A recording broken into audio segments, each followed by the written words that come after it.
নমস্কার, আমি সৌরভ। আপনারা দেখছেন সৌরভ ব্যাপারী ইউটিউব চ্যানেল। আজ আপনাদের জন্য ফুড এশিয়ার খুবই গুরুত্বপূর্ণ কেসের আপডেট নিয়ে চলে আসলাম, তাই ভিডিওটি মিস করবেন না এবং স্কিপ করবেন না। দয়া করে 5টি মিনিট কিন্তু আপনারা ভিডিওটি দেখবেন।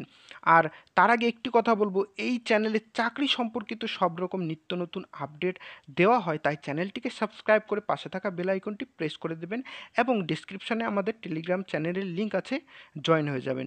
তাহলে চলুন দেরি না করে শুরু করা যাক। আমাকে আগে বলো এগুলো কি। আমি তোমাদেরকে এক একটা পড়ে শোনাচ্ছি, তোমরা কিন্তু ধ্যান দিয়ে ভিডিওটা দেখবে। 5টা মিনিট ভিডিওটা দেখো, সব কিছু বুঝতে পারবে। ওকে, 5 মিনিট দাও আমাকে। ওকে, তোমাকে সব কিছু তোমাদেরকে এক্সপ্লেন করে দেবো। দেখো, প্রথমে দুর্নীতি মামলায়, পিএসসি দুর্নীতি মামলায় ধৃত 2। ওকে, পিএসসি প্রশ্ন ফাঁস মামলায় সিআইডি হাতে গ্রেপ্তার দুজনকে সিআইডি গ্রেপ্তার করলো। ফুড সাব ইন্সপেক্টর পদের নিয়োগ পরীক্ষায় প্রশ্ন ফাঁস, তারা প্রশ্ন ফাঁস করেছিল ফুড এসআই পরীক্ষাতে। প্রশ্ন ফাঁসে নদিয়া থেকে দুজনকে গ্রেপ্তার করলো সিআইডি। ওকে, এবার লাস্টের পয়েন্টটা দেখো, 5,000 টাকার বন্ডে জামিন 2 অভিযুক্তর। 5,000 টাকার বন্ডে জামিন হয়ে গেল। তারা দোষও করলো, তারা গ্রেপ্তারও হলো, 5,000 টাকার বিনিময়ে তারা জামিনও হয়ে গেল। এবার তোমরা অনেকে এটা ফেক বলতে পারো, আমি তোমাদেরকে সব কিছু প্রমাণ দেখাবো, তোমরা খালি ভিডিওতে থাকো। ওকে, এবার দেখো, আমি তোমাদেরকে বলছি যে ধরে নাও 31 তারিখে হিয়ারিং হলো। হিয়ারিংয়ে রাজশেখর মান্তার সামনে গিয়ে সিআইডিরা বলল যে আমরা একজনকে কারো কথায় আমরা তুলেছিলাম, তো দেখছি সে নির্দোষ, তাকে ছেড়ে দিয়েছি, বা তার কাছে তা কোনো এভিডেন্স পাইনি। তাহলে পরে তো কেসটি একদম ঢিলা হয়ে যাবে, তাহলে পরে তো সব শেষ হয়ে যাবে। এবার তোমরা যারা এই কেসটিকে তোমরা মানে এই আর্টিকেলগুলোকে তোমরা যারা ডুপ্লিকেট বলছো, আমি তোমাদেরকে দেখিয়ে দিই, তোমরা হয়তো খুঁজে পাচ্ছ না। দেখো, মনোযোগ সহকারে দেখবে। এই দিলীপের একটি নিউজ চলছিল নিউজ 18 বাংলাতে, ক্রেডিট যাচ্ছে নিউজ 18 বাংলাকে। ওকে, সেখানে নিচে হেডলাইন উঠছিল, পিএসসি দুর্নীতি মামলায় ধৃত 2, পিএসসির প্রশ্ন ফাঁস মামলায় সিআইডির হাতে গ্রেপ্তার 2, ফুড সাব ইন্সপেক্টর পদে নিয়োগের পরীক্ষায় প্রশ্ন ফাঁস। ওকে, ফুড সাব ইন্সপেক্টর পদে নিয়োগের পরীক্ষায় প্রশ্ন ফাঁস, প্রশ্ন ফাঁসে নদিয়ার থেকে 2জন গ্রেপ্তার সিআইডির হাতে। এবার দেখো, 5,000 টাকার বন্ডে জামিন 2 অভিযুক্তর। বলো তাহলে, বলো কি হচ্ছে এটা। এবার তোমরা যারা রি এক্সামের জন্য বসে আছো, আমাকে বলো, 5,000 টাকার বন্ডে যদি সবাই এভাবে জামিন পেয়ে যায়, তাহলে কি করে হবে। এবার আমি তোমাকে একটা ছেলের স্টোরি শোনাচ্ছি। ওকে, আমি নাম বলবো না, কারণ তার সেফটির জন্যে। কালকে সেই ছেলেটির সাথে আমি কন্ট্যাক্ট করেছিলাম, সেই ছেলেটি আমার থেকে অনেকটা দূরে থাকে। সেই ছেলেটিকে যারা দুর্নীতি করেছে, তারা তাকে থ্রেট দিচ্ছে ফোনে, যে সে যদি কিছু বলে তাকে তারা কিছু একটা করে দেবে। ওকে, তো সেই ছেলেটিকে আমি বললাম যে তুমি আমাকে তার সব কিছু পাঠাও এবং তোমার ইনফরমেশান দাও, আমি তোমাকে সিআইডির কাছে পাঠানোর চেষ্টা করছি, কিছু একটা বলছি। ওকে, কিন্তু তারপরের থেকে সেই ছেলের সাথে এখনো পর্যন্ত কন্ট্যাক্ট হচ্ছে না, তার ফোন নাম্বার তো আমাকে দেয়নি। তো সে টেলিগ্রামে অনলাইন আসছে না।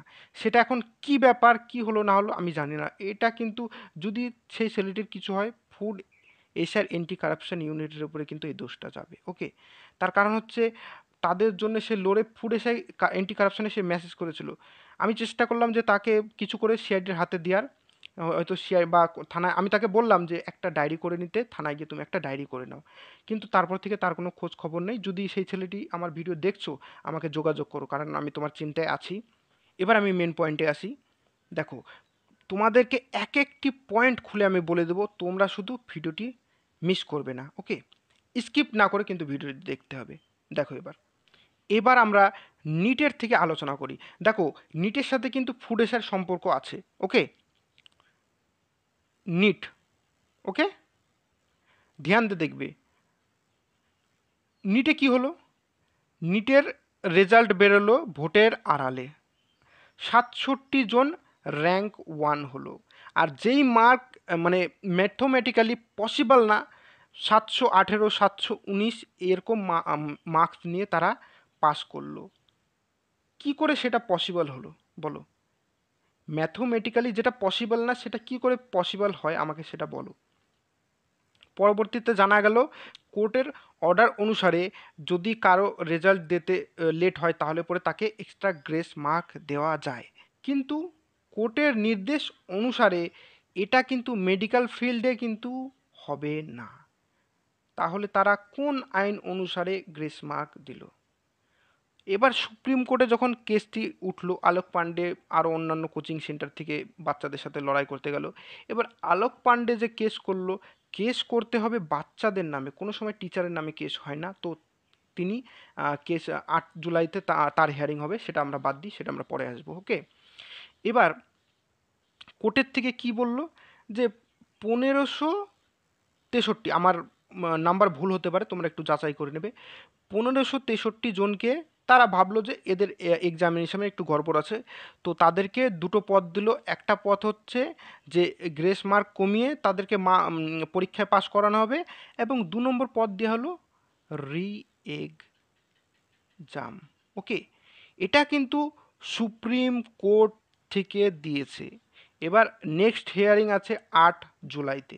সেই 8 জুলাইতে কি হবে, সেটা 8 জুলাইয়ের কথা, সেটা আমি পরবর্তীতে বলবো দেখি। ওকে, তাহলে পরে যে ভোটের আড়ালে চুপচাপ করে প্রথমত রেজাল্ট বের করা হলো, 67 জন ফার্স্ট হলো, 12 কোটি টাকা, কালকের নিউজে দেখলাম 12 কোটি টাকা ধরা হলো, যে একজন 12 কোটি টাকা নিয়ে তাদেরকে এভাবে পাস করাচ্ছে, এবং একটা কোচিং সেন্টার থেকে সম্ভবত 6 জন ফার্স্ট হয়েছে। সেটা কি করে সম্ভব হয়? তাহলে কেন্দ্রে যদি এরকম হয়, রাজ্যে কি হবে?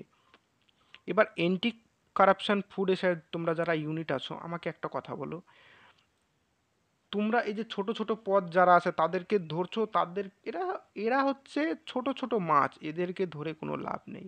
ধরতে হবে বড় মাছকে, আর বড় মাছকে ধরা তোমাদের পক্ষে সম্ভব না।